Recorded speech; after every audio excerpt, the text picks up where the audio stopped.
you ready? The Cornelia Stephanie Show, Wake Up to Love, your call to action. Join Cornelia as she empowers others to live heaven on earth. Cornelia teaches listeners how to be the authority over yourself, embracing your inner guru. Feel yourself uplifted into limitless expansion, integrating ease and grace in a changing world.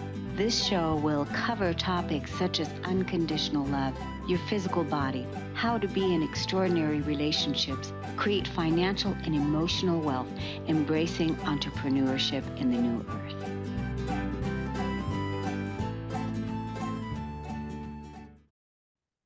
Hello, everyone. Welcome to the Cornelia Stephanie Show. Thank you so much for tuning in and listening. It's Friday today, and we have our stories of hope. Our first guest is Karen Malkin Lizarowitz, and she has an extraordinary story of hope. With unwavering conviction, she made the choice to remove both of her healthy breasts and ovaries, a decision that she never once regretted. Instead, she stood proud in recognizing the strength in her path. 2 months after, she boldly faced a risk-reducing double mastectomy coupled with reconstruction. Karen, welcome to the show today. Thank you so much for inviting me. I'm honored. So take us back to that day when you made that decision. So I've always been super logical, and I saw it like this. If I was getting on a flight and the pilot told me I was given an 87% chance of the plane crashing, would I get on the plane? That's how I looked at it. It was not odds I was willing to take a chance with. And so, although it was a scary decision, I knew it was the only decision. I was stuck between a rock and a hard place, and breast cancer and ovarian cancer had decimated my father's side of the family. So I was the first woman who was given this option to do anything prophylactically, so risk reducing. And I hear I never even met my paternal grandmother, but I hear her saying, do it, because my father lost his mother when he was 16. So scary decision, yes. Difficult one to make as a young woman who was newly married with 2 children. It wasn't difficult for me. It was the actual process that was difficult. Right. So let me just take you back. So you already had your children. I did. I was 29 at the, no, excuse me. I was 33 at the time. I had a boy and a girl, so an 18-month-old and an almost 4-year-old, super young. I had been married 5 years. And my father, out of the blue, mentioned this genetic testing that he was going for, and I knew nothing of it. Later learned that it is a tumor suppressor gene that is broken. So we all have BRCA genes, male and female, and they fight off tumors that enter different parts of your body. When you carry a mutation, that DNA link is broken. So the tumors constantly enter and your body can't fight them off. So what you're saying to me is anybody can go get that test. Yes. Realistically, yes. However, it's only 5 to 10% of the population that carries this mutation. So my story is not to create fear. It's to learn about your family history.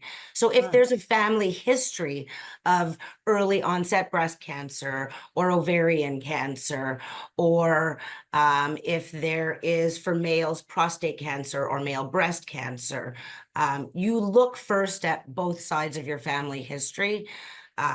If they see that there are genetic factors that play into that, yes, they will take you first. It's harder to just go there and ask for it because it's like searching for a needle in a haystack. Yeah. So family history plays a big part in understanding whether genetic testing would even be something that would be, advantageous for your family. Well, I just want to say, I mean, the choice that you made back then at that time, the way that you laid it out for us here today, that, you were presented with this opportunity, it was life-changing opportunity, the Yeah, way you looked at it and that you made that decision. And that required a lot of strength, a lot of courage to yeah, stand in that as a young woman. yes. And what did your husband say? So it's not always the case. I happen to have a really supportive husband. I have to say that the hysterectomy and ovary removal for me was a much easier decision. We already were so blessed with two healthy children. I had a boy, I had a girl. I know some people, if they have, two of the same, they're feeling a little bit more tempted to maybe try. But as far as that part of my life, I was quite comfortable. So that was a no-brainer. But I mean, with my husband, it was just a matter of course, you're going to do it if you can be here longer for your family. And so I was met with nothing but support with my family and friends, and my husband was there every step of the way. So it was my own issues that I had to deal with as a young woman. What did it mean to have no breast? What did it mean to go into menopause at 33? What did it mean to look in the mirror and know that because I had my nipples removed as well, because there was a risk of cancer in the milk ducts, what does that mean for my daughter as she's growing up? What do I tell her? What do I tell my son? So it was more my own questions and decisions along the way. My husband was a rock and was there for me 100%. That's not always the case, so I feel extra blessed. Yeah, it sounds like your husband and also your father, you had a good supportive family around you. And ultimately, it was your decision. Yes. Ultimately, I think it helps so much better for us when we can make a decision. When the opener plays on this show, it talks about being in your own authority and that the 100%. outside people, doctors, lawyers, people, Yeah. they're only advocates for you, there to help you make your life better, right? But ultimately, you yourself are the authority. And it sounds like you had that type of a team around you. Well, first of all, I love what you say because I agree with that. That's why I think that advocacy is so important, no matter what advocacy you are looking to deal with. I did have a good support team, but it wasn't easy, I have to say, because 15 years ago, Right. people weren't talking about risk reducing surgeries. And so I really had to build a team throughout the years that I was able to trust. And that was part healthcare professionals and part emotional support and part support for my children. So I built a team around me, but it took time. Yeah, and you had to be the leader in it basically, and not really even knowing all the steps that you were going to take, but that you were trusting yourself. Yeah. I can't even imagine what it would be like to go into menopause at 32. I mean, that must have So been, I joke that I had told my husband, before my surgery, will you still love me if I have a mustache? Because we were joking about all of my hormones. Um, it's the lesser of all evils. It's not cancer. It's not ovarian cancer. Um, for the most part, there are a million reasons why women go into menopause early. There was enough information. So yes, it's difficult. And as you can see, I'm in a tank top because I rocking still, it too, rocking it, right? Thank rocking you. the And tank top. I Yeah, appreciate it, but that's because of hot flashes. But I'm okay with that trade-off. yeah, yeah. Menopause is scary, cancer is scarier. And so I don't have any regrets. Yeah, I think that's wonderful. Any person that can look at their life where they are currently, Yeah. there's a lot of lessons to pick up in this conversation. Any person that can look at their life where they are and not have any regrets and feel at peace. It's a Yeah. good place to be. It's a good place to build upon. It's a good place to uh, you know, perceive and build your life. So Yes. what are you doing nowadays? What are you doing nowadays in your life? So my advocacy took over, and I focused a lot on dealing with hereditary cancers and what that meant. And I had started local support groups, like at the local Y for women who were living with hereditary mutations. And I started 12 years ago, an online Facebook support group filled with women living with hereditary cancers, and it's peer support only. So that's 10,000 women and still going strong. And my biggest passion right now, because I've changed direction and I've just really chosen to focus on the positive end story of what these women who have been diagnosed are dealing with. And I started an organization called Empower Inc., which connects breast cancer survivors with tattoo artists, and they cover their mastectomy scars for free. So Nice. it's a full day event. I do it 5 times a year throughout Canada, and I will be heading out into the US. And it's a full day of catering to these women where I say, it's the first time since their diagnosis that nobody is telling them what to do with their body. They get to say who and what and how and where. And at the end of the day, they are the ones in 100% control. So I focus on beauty on their terms and being able to sort of complete their surgeries the way they want. And that's sort of my biggest passion project, and it's growing, Well, you know what? Everybody needs that. right? Everybody needs that, not just Yeah. somebody that's going through cancer or somebody that's going through surgery or any, Yeah, you get to choose, you get to decide. exactly. And I think that humans naturally, I really do think that humans don't like to be told what to do. Nope. Nope. They, And we're in a world nowadays where we are being told so many things, especially with the healthcare system. Mm. And you need to put your trust in it, but at the same time, you matter, and what you have to say matters. Yeah, well, I'm looking forward to the healthcare system changing. The healthcare system, you know, uh, can also be called a sick care Of system. course. And it's the same in Canada. I mean, Yeah. it's just a broken system. And so that's why, for your children, for Yeah. your children's children, Yeah. setting up new wellness centers, wellness communities. Exactly. That's where we want to go. I want to let the audience know how they can find your Facebook community that you were talking about and how else they can look you up on social media. Absolutely. So on Facebook, it is called the BRCA Sisterhood. And you need to request, and it asks you 3 questions, and I'm the only one that screens them.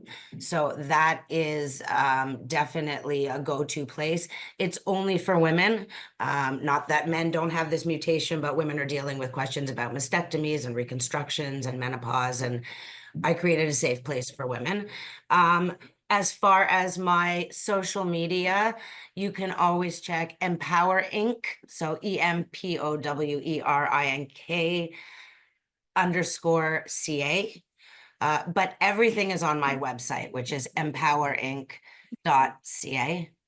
And it has everything you need to know about hereditary cancers, how to reach me. I do reach out to people if they have questions. And always there to be able to pay it forward, because it's a scary story to walk. And if you're not alone, that makes so much of a difference. Well, I think the work that you're doing is absolutely extraordinary. And look how you've turned such a challenging, scary situation into a victory. And can I say you look great? You Well, look thank you. Thank you. I think living well tends to make you feel good. And all that to say, I know we're wrapping up.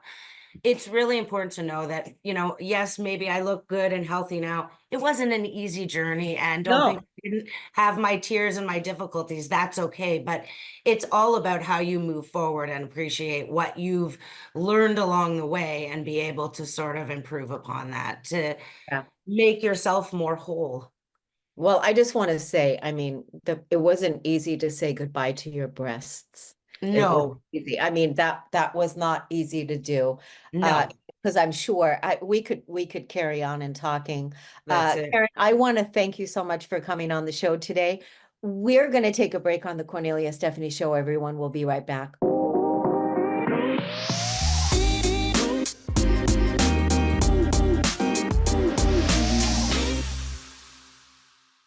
Welcome back, everyone. Our next guest today is Sabrina Troback. She is a registered counselor and is the author of Not Good Enough: Understanding Your Core Belief and Anxiety. She's also a clinical supervisor and public speaker and has her master's in counseling psychology. Prior to becoming a counselor, Sabrina was a teacher, vice principal, and a school counselor for over 20 years. Welcome to the show today, Sabrina. Thanks for having me. It's nice to be here. So what inspired you to write the book, Not Good Enough?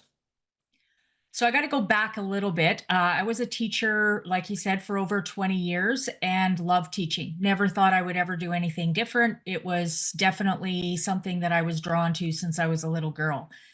Towards the end of my teaching career, when I was a school counselor, I went to a workshop on suicide. And at the end of the 3-day workshop, I thought, this is what I need to do. The workshop was looking at suicide and other mental health issues from the perspective of that core belief, feeling not good enough. And so I talked with the presenter for about a year. We went back and forth, and he agreed to teach me his model of therapy. And so I, a single mom with 2 kids, quit my teaching career and started my own private practice. Within about 6 months of my practice being up and running, which was in 2010, I've had a waiting list. In order to really go back and resolve a person's core belief not good enough, it takes time. It's not a 4 to 6 or 8 sessions. Most of my clients are with me about a year and a half or so. And so I go through my waiting list very slowly. Currently, I have over a year waiting list. And I just hate having to tell people, no, sorry, there's nothing I can do. So I decided to write a book as a way to provide a resource for people who can't access counseling for whatever reason. And so it's a handbook. You kind of read a bit of information, and then you apply the information to your own personal experiences in activities. Yeah, that's a good way to support those people that need help. That's a really good way. I mean, the fact that you have a year waiting list, I'm sure that waiting list is going to get longer. Just because mental health right now, so many people are struggling with mental health. I'm the person that has been healed from suicide ideation. I came into this life with the shadow of suicide, walking in that shadow up until I was in my mid-30s. So up until I was in my mid-30s, I constantly had to fight that shadow until I transcended it and moved beyond it, which is why I know that people can heal from suicide. That pretty much, when people want to commit suicide, it's not that they want to commit suicide and hurt themselves, it's that they want to kill the pain. That's really what it is when you're dealing with something that you just want to kill the pain and you don't see any way out, you don't know any way out. So I just want to let people know that are listening to this, that are dealing with suicide ideation, you can heal it. You can heal it, and you don't have to take action on it. So that's what got you to write the book, Not Good Enough. Yeah. Yeah, and I agree with what you're saying about suicide. The vast majority of people don't really want to die. They just want all the hurt and pain to end, and they don't see a way out of it. And the more they think about it, the narrower that vision becomes of that's the only way out.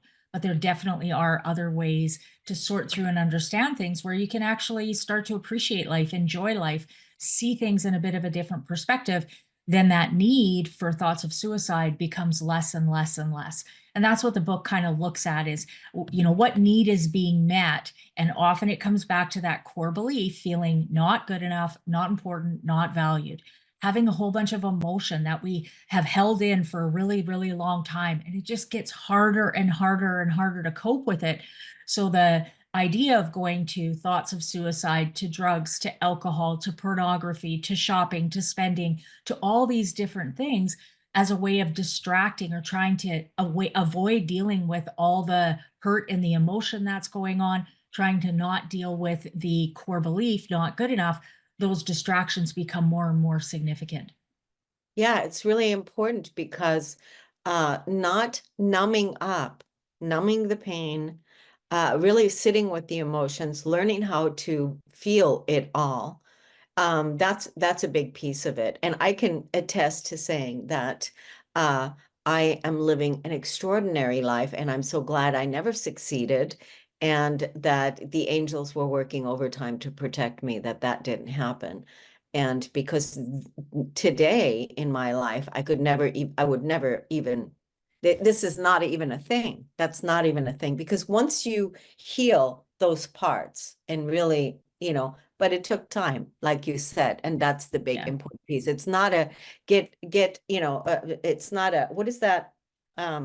Get, you want Instant gratification. yeah, it's not Yeah. that. It's not No, that. No. no. You're going to Yeah, be sitting with that for a while. Yeah. for So sure. let's tell the audience, let's give the audience and a little practice that they can do with anxiety if you're dealing with anxiety. What does your book say about that? Do you have any self practices in there? So there's lots of information in the book. One of the things that I think is really important, one of the beginning steps, is realizing that our thoughts create our emotions. So I have a thought that creates a chemical reaction that I then feel physiologically in my body. So a good way to challenge anxiety is to challenge your thoughts. So thinking of something, some sort of a mantra that you can say, or something that you can think of that's very, very kind of calm and neutral, can help bring down that anxiety. So one of the ones that we talk about with our clients is if you breathe in through your nose, the air feels cool. If I breathe out through my mouth, the air feels warm. So if I say in my head, in calm, cool, out worry, warm. Now those thoughts, in calm, cool, out worry, warm, what emotion is that going to create? Calm, neutral, relaxed, maybe even content or confident. So I'm controlling my thoughts and I'm breathing while I'm thinking that. I'm going to bring my anxiety down. Our brain can only have one conscious thought at a time. So if I'm having that anxious thought and I stop that thought and I start thinking, breathe in, calm, cool, breathe out, worry, warm, while I'm breathing, that anxiety is going to go away because I'm pushing that anxious thought away. Now, some of my clients, they can't even get through that one time without that anxious thought popping back in again. So it takes practice of really controlling your brain. People who have high anxiety, their brain's kind of been allowed to go wherever it wants to go, whenever it wants to go, as fast as it wants to go.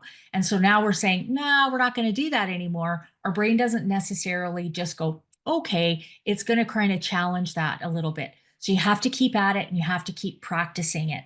As you get better at doing that, then you can start to manage the anxiety. Problem with that is the anxious thought's still there, it doesn't really go away. So there's other strategies that we look at it. How do we actually make these anxious thoughts kind of subside so they're not as significant? But in the moment when that anxiety is really high, doing something like controlling your thoughts and breathing can be really, really, really helpful. Yeah, and I think once you practice that, it's like going to the gym. First time you go to the gym, you're not going to have the results. But if you go for 2 or 3 months, you're going to start seeing some shifts. You're going to start seeing some things. The other thing is when you start doing what you recommended to do, is you start recognizing that you are shifting. And I think, Correct. when we have evidence that, oh, things are getting a little bit better, I may not be perfect at it, and oh, it's still coming up, oh, and it's still happening, all that, but still that you are feeling better, because you will have evidence that there are times when it's working brilliantly and it's working better and better and better, right? Because the person really has to want to heal. Because Absolutely. if you don't want to heal no matter what you do, then yeah, you're And gonna want. and And what I say to my clients is it's even got to be a little bit more than want, because I can want to, but that has no responsibility.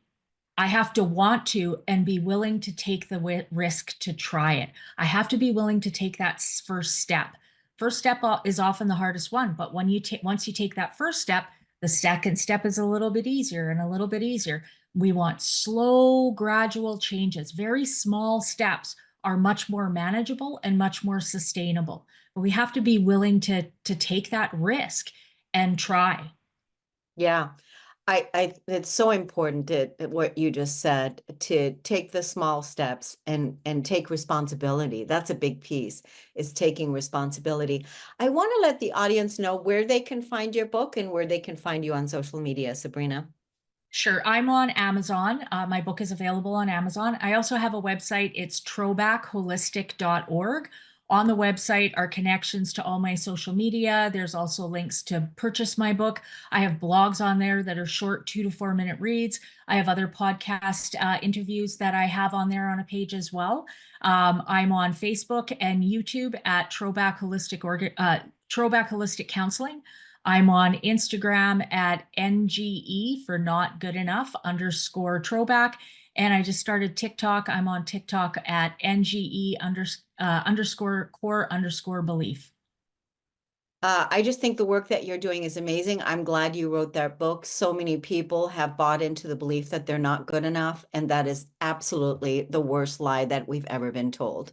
I want to thank you so much for coming on the show today, Sabrina, and I want to thank the audience. We're going to take a break and we'll be right back.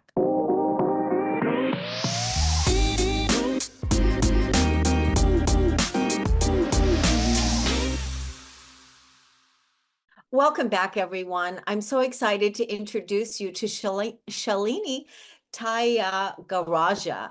She's a seasoned technology professional with over 20 years of leadership experience. She's currently working in one of the world's leading technology companies. She's passionate in her community teaching and is a certified trauma-informed yoga and meditation instructor, a Reiki healer, and a health coach. She has coached over 100 individuals in yoga, pranayama, career development, and holistic wellness, while also raising, looks like over $1 million for local nonprofits. Is that right? It's over $20,000. Oh, over $20,000. Okay. Well, $1 million sounds good. But $20,000 is still very helpful for nonprofits. Welcome to the show today. Thank you so much for having me here today. So you're a very busy lady. You do a lot of different things.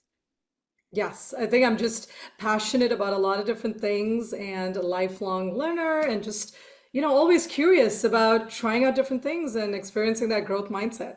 Yeah. So currently, are you working a full-time Yeah. in the career technology world? So Yes. you're working a full-time, and then you're also still teaching yoga, or?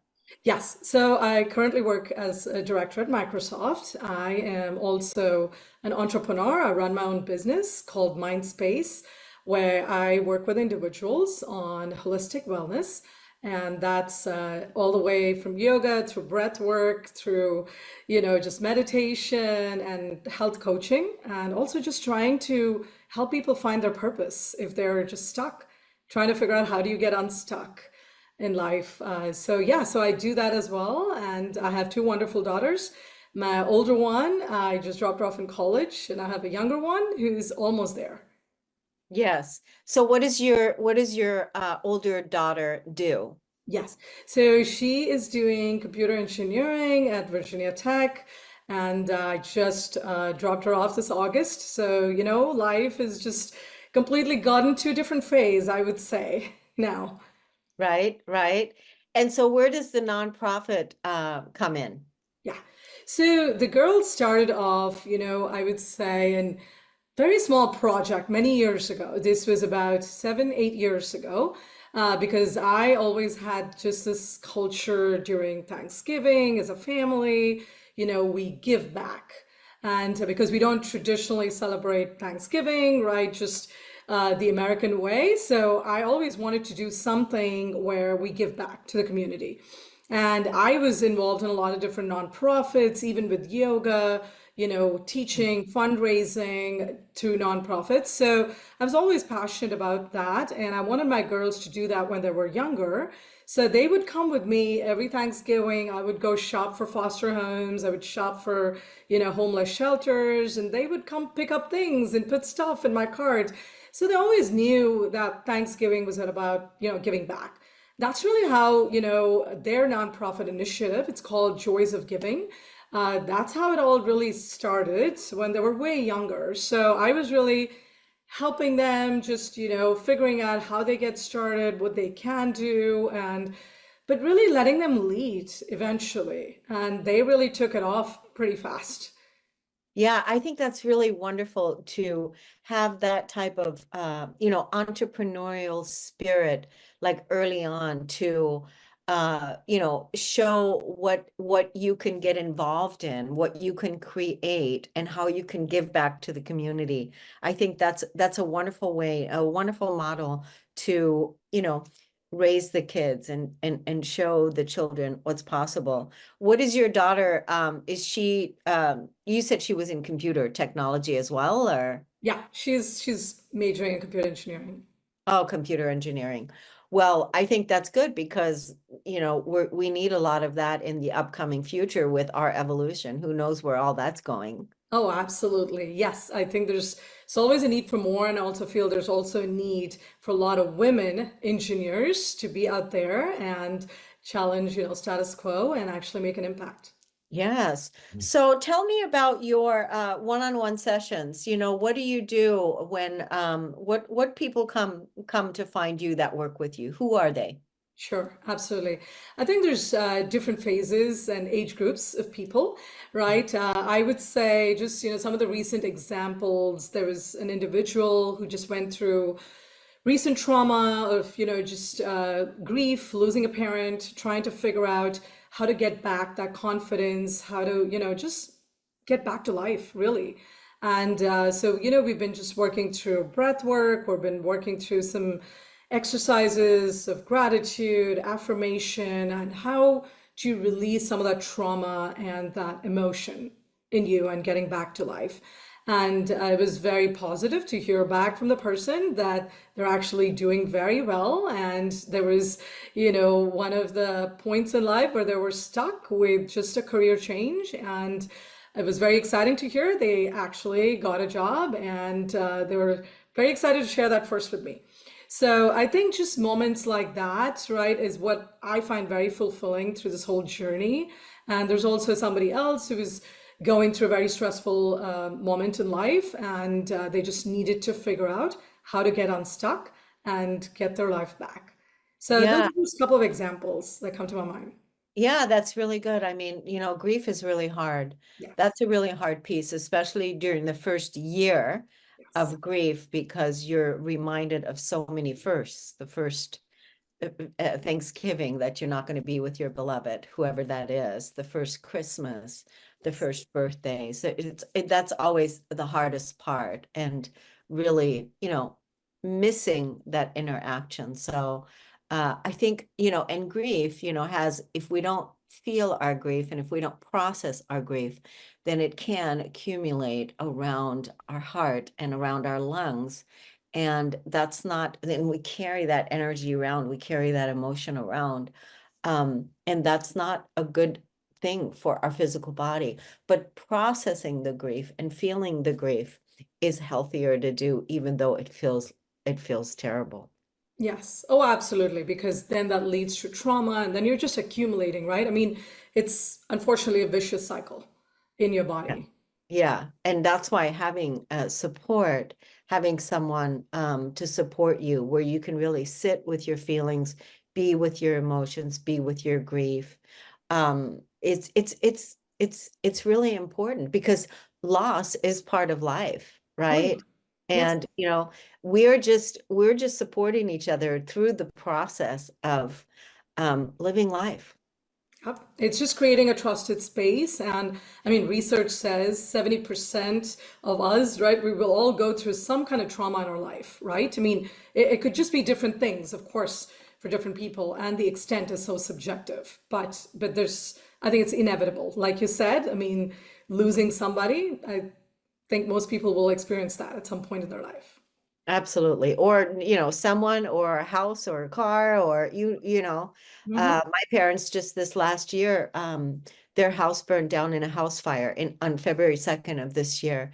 It was a very, very challenging year for our family because everything was lost. Oh, Their lives weren't lost, which we were very grateful for. But it was a very difficult year to move through, especially supporting someone that's 85 and 90. Oh, wow. Oh my gosh. I can imagine that would Yeah. have been really tough. Yeah, that was really hard. So I want to let the audience know how they can look you up and follow you on social media or possibly, find you. Yeah, absolutely.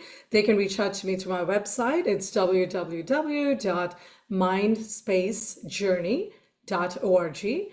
And that also has my social media information. And I also recently started a wellness podcast where, I've been sharing my own knowledge, but I'm also interviewing wellness practitioners from around the globe. And I've already talked to over 20 guest speakers in the last 2.5 months. So I have been very excited about that journey. And I've also actually just hit my milestone yesterday with my 20th speaking engagement, where I have been talking on summits, conferences, and other avenues to really inspire women to prioritize self-care, prioritize their lives. Yeah, that's beautiful. Well, you're doing beautiful work. I hope that more people find you and reach out to you so that you can bestow your wisdom and support them Thank you in so much. making their life better. Yeah. Yeah. Thank you so much for coming on. We're going to take a break on the Cornelia Stephanie Show. We'll be right back, everyone.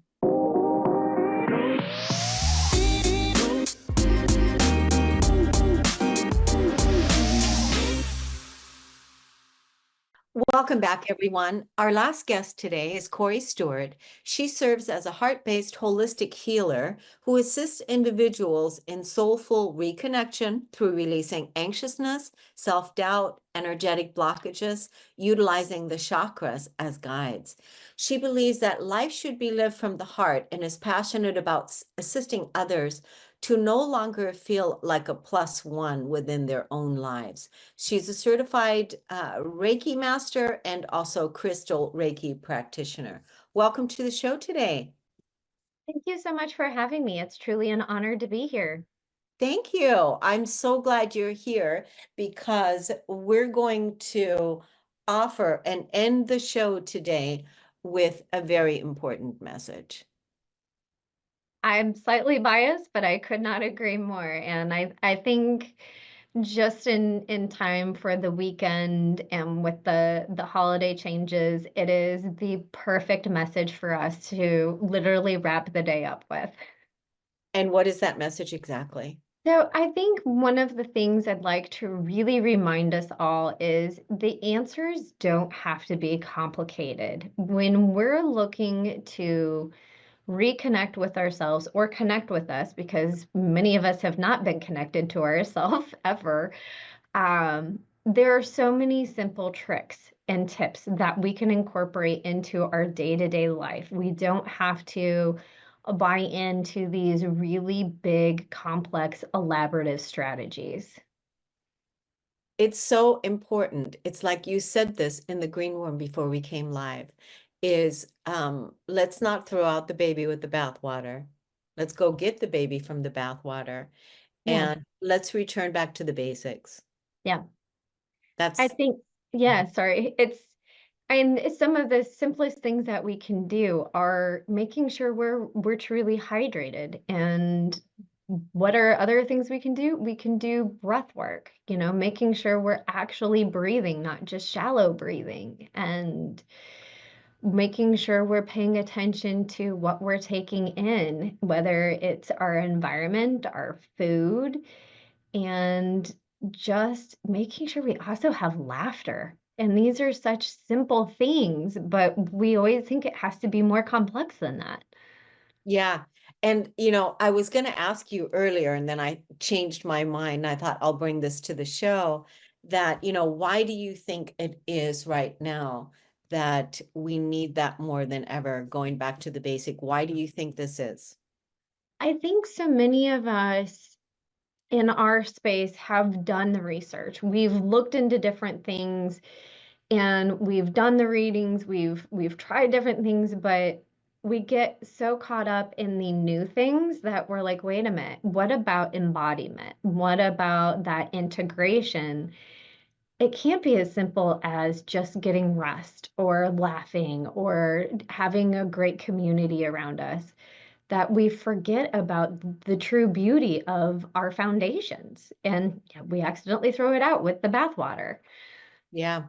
And we're constantly being stimulated by so much newness, by so many new things, that we're thinking about having that, seeing that, being that in the future, that we forget about being here now. Yeah. I Yeah. think, there's that big piece. I mean, if we can really bring all of our energy just to today, in this now, and live for today, you know, to be really at peace and to be really relaxed, like you said, laughter, relaxing, breathing, Yeah. going for a walk, living your day, being the person that wants to live a simple day. Yeah, and I think that's one of the biggest gifts that we forget about. Like, what is true wealth? True wealth is being able to, if you need a slower moving morning, to take that slower moving morning, or to sleep the full 8 hours at night, or to spend times with friends and family and or yourself. Sometimes we just need us time before we go forward facing. And I think that's the true definition of what wealth can be, is living that healthy balance of what do we really need, not what do you need, because the beautiful thing is what I need versus what you need might be very different. Yeah, and honestly, my thing is, as I'm decluttering at this time of year, like even going through my vitamins and looking at expiration dates and clearing out drawers and different things, I'm just making that conscious decision that as I move into, the new year, I want to be able to have a cleaner slate, to not have so much clutter, to not have all of these things taking up space, because I want it to be simpler, and I want some open space too. Yeah, I Open think space on my calendar too. Yeah, and I think with our environment, when we start shifting things, whether it's an internal environment, like what are we taking in, what are we no longer taking in, what's around us, who are the people around us, that creates space for all these beautiful opportunities to find us, because the universe abhors a vacuum. And when we let go of things, one, it creates space for other things to find us, but it also creates space for those items to possibly be of service to somebody else. Not necessarily expired vitamins, but if we're cleaning our closets, there's so many people who could possibly benefit from those clothes or from whatever is hiding in our cupboard. Yeah, there's so many things we can do, but the main thing that we want to leave the audience with today is, be a person that wants to simplify your life because you can. Yeah. Because you can, it's sometimes it just takes that little reminder, oh, I can. Yeah, and I do want that. It's not something that we sit and wake up with in the next morning where we're like, oh, I'm going to have a simple day. It's more of a decision that we make it during the day. Yeah, I want a more simpler, lifestyle. Well, and I think the beautiful part of being a Reiki practitioner, with Reiki being a intentional movement of energy practice, it's a constant reminder of, let's keep it simple and let's be intentional about what we're doing in our simple actions.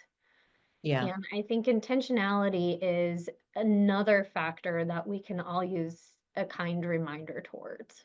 That is. Yeah, that, you know, because right now there's so many things changing in the world. There's a lot of things changing out in the world. There's a lot of just chaotic kind of energy. And when again, what is your intention to bring to that space? Yeah. Right? And that's why being more intentional. I am the peace. I am the calm. I am creating a simpler life. That's important to me. Those are, it's part of my values. And I want to take better care of myself. Just something like that. It's beautiful. I think it also creates the opportunity for the reminder of happiness being an inside job, and that we all have the opportunity to create our own happiness, our own peace, just by returning yet again to those foundations and keeping it simple and intentional. Yeah, don't wait for happiness in the future. Don't wait till you're going to be happy when you but that you truly are happy now, that you can be happy now. And I hope that you are happy now. Yeah. Indeed. I want to let the audience know how they can find you on social media. Sure. The best way to find me is on Instagram, and that's CORISTUART, Holistic Healer. The beautiful thing of my name is once you know how to spell it, it's really easy to find me, as it is slightly unique. My website is also corystewart.com. And I'm also very active on my Facebook page and becoming more active on my YouTube channel, which is also under Corey Stewart. Yeah, I think more and more as we're moving into 2025 and 2026, your services and the services that you provide and to help people to, heal and recover and wellness practices, it's going to be in demand. So I think it's wonderful what you're doing is what I'm trying to say. Thank you so much for doing that work. Yeah, Thanks thank for you for coming on the helping. show. Yeah, thank you for helping bring me to the light so I can help others reconnect with theirs. Greatly Well, appreciate it. thank you. Thank you so much. I want to thank the audience for listening and tuning in. Thank you, everybody, for coming to the Cornelia Stephanie Show. We'll see you again next week. Take good care, everyone. You've been listening to the Cornelia Stephanie Show, Wake Up to Love, your call to action. Tune in each week on Transformation Talk Radio. Cornelia's joy is to engage others in practical ways, showing us how to live in the new earth in harmony with our true nature. For more information on Cornelia and her extraordinary work, or to listen to past shows, go to her website at corneliastephanie.com.